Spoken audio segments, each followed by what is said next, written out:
And rather than waste them, they were the start of pet foods. This was also the beginning of a whole new industry. However, it was not long before it became very obvious that leftover grains and cereals didn't provide adequate nutrition by themselves. Therefore, meat began to be added so that puppies and kittens could at least grow up without being undernourished. But again, this was not prime USDA quality meat. It was what had been rejected from the human market and rerouted into pet foods. This meat is often categorized as the 5 Ds: dead, diseased, dying, disabled, and even drugged. You might be thinking, well, that was a long time ago. Surely things have improved by now. Well, you decide.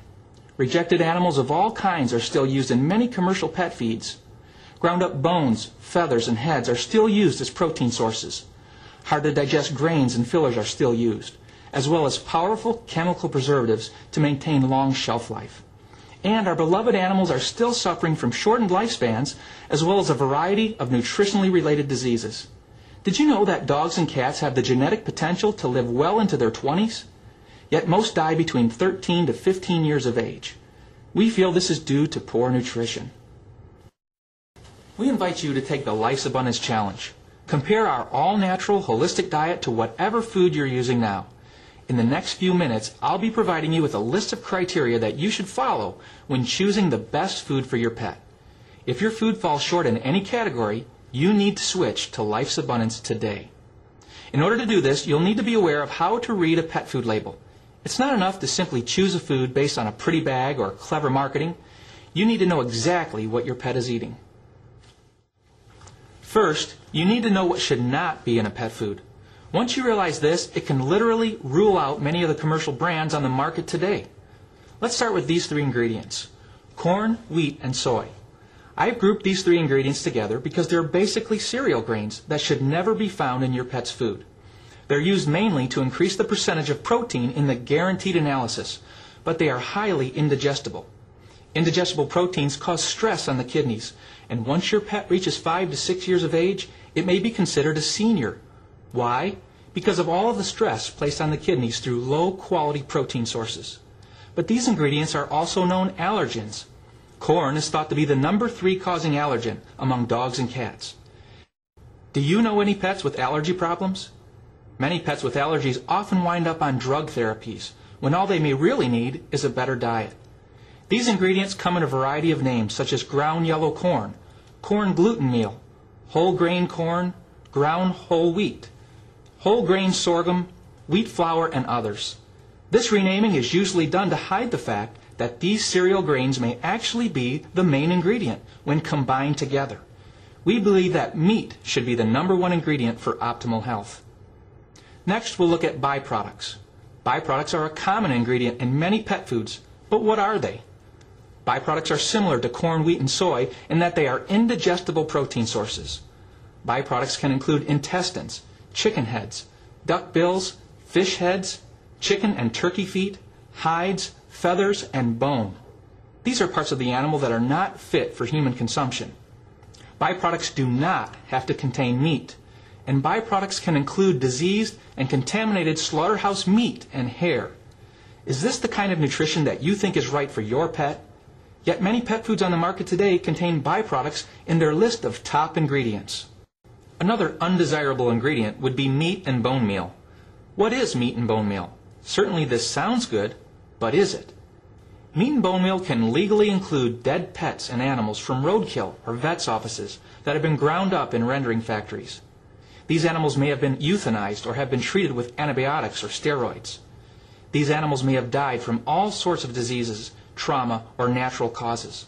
And again, we ask the question, does this sound like an optimal diet for your companion animal? And as if these things weren't bad enough, let's look at how most pet foods are preserved, with chemicals. By the way, should the word chemical even be included in a discussion of good nutrition for your pet? I don't think so. Let's look at the top 3 chemical preservatives that are used in pet foods: BHA, BHT, and ethoxyquin. BHA and BHT have been known to cause liver and kidney dysfunction and are known carcinogens. Ethoxyquin has been used as a rubber stabilizer. So why do pet food companies use these powerful chemicals when there are clearly natural alternatives? The answer is easy. These chemicals can provide pet foods with a 2-year shelf life or greater. This gives the ability to produce mass quantities of food, which saves on manufacturing costs and creates more profits. In case you weren't aware, it is not uncommon for pet foods to sit around in warehouses or even semi-trucks for up to 18 months before they are ever sold. Without chemical preservatives, these foods would have to be discarded.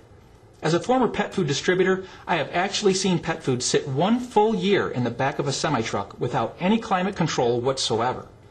Would you still want to buy your brand of pet food if you knew it had been sitting around for that long before you bought it? I hope not. What do you think the nutritional value of that food is going to be?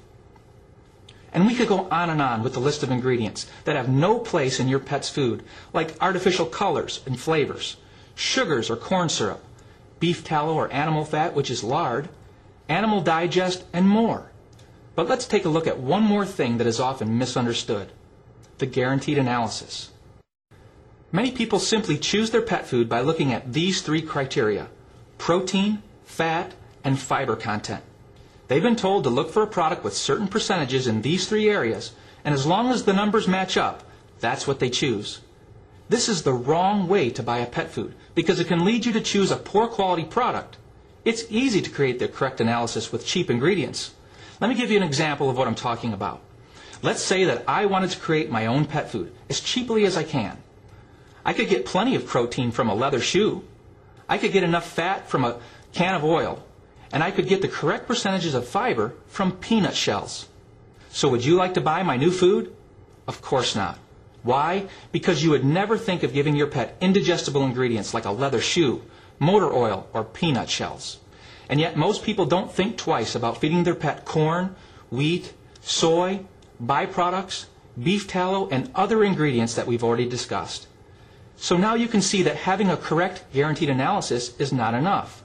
There needs to be nutritious and digestible ingredients behind that analysis to make the food truly healthy.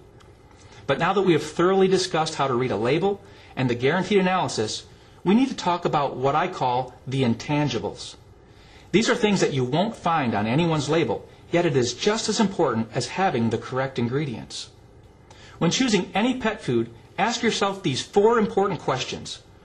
Where was my brand of pet food made?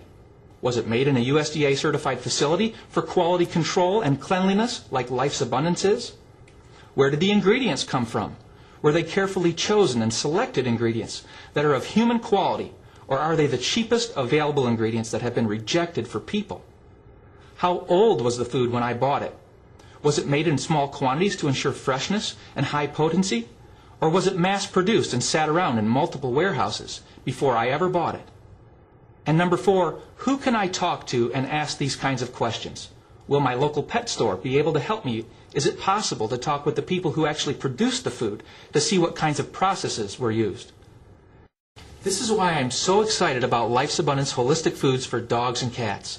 In all of my years working in the industry, I have not found a food or a company who could step up and meet all of these challenges. You now have a choice to feed a new generation of pet foods. Let me tell you what makes Life's Abundance so different. Let's start by looking at the ingredients. Life's Abundance features ingredients like chicken meal, fish meal, carrots, apples, celery, ground brown rice, flaxseed meal, alfalfa meal, spinach. These are all ingredients that you can recognize and trust as nutritious. But Life's Abundance also